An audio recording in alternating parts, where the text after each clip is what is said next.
Why did I leave Denmark? The sun wasn't shining enough. It was cold, and I don't know, California just seemed like a nice place to live.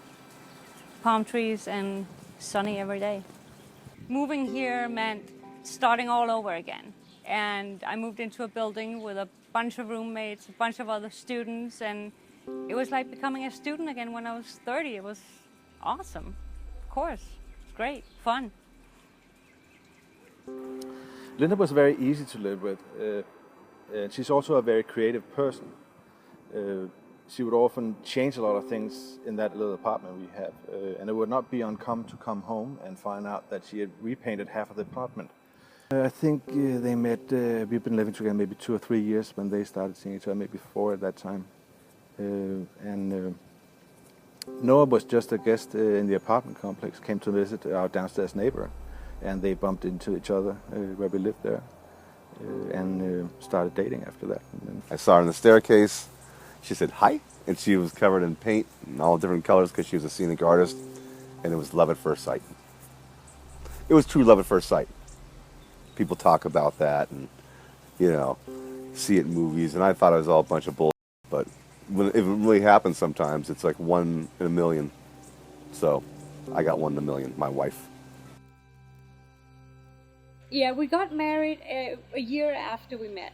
And on our 1-year wedding anniversary, on the day of our 1-year anniversary, he was diagnosed with cancer. And he was told that he was lucky if he was going to see Halloween, which was a couple of months later.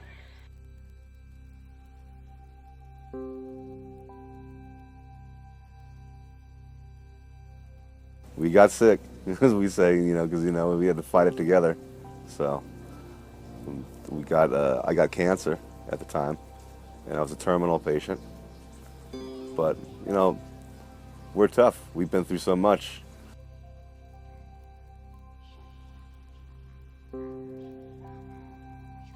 I reacted by going into a survival mode. So all I wanted to do, I didn't want him to see that I was upset.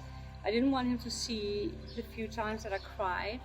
I just wanted him to know that I was his rock, and he didn't have to worry about anything. We were going to get through this.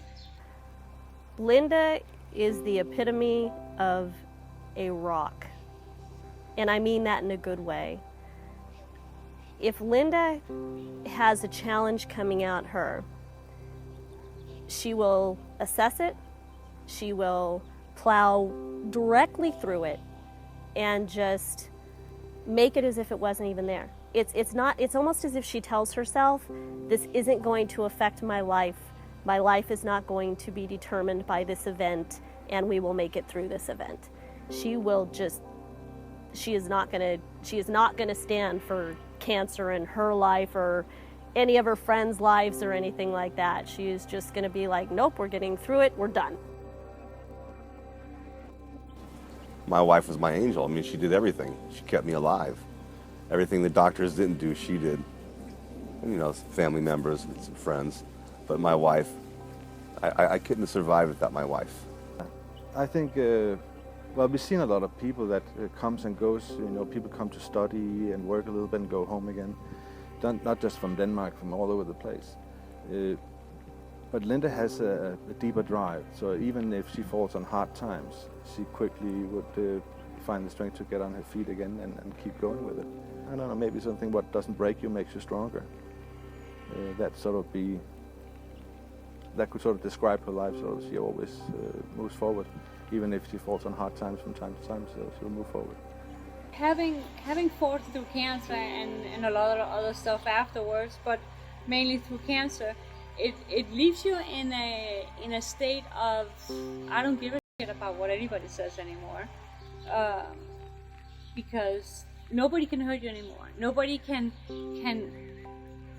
make you feel as bad as that made you feel, because we were so close to dying. So I had just always felt that as long as I'm with him, it's very simple, as long as I'm with him, everything's fine. So whatever happens back home in Denmark or whatever happens around us in our life, we can handle that as long as we're together.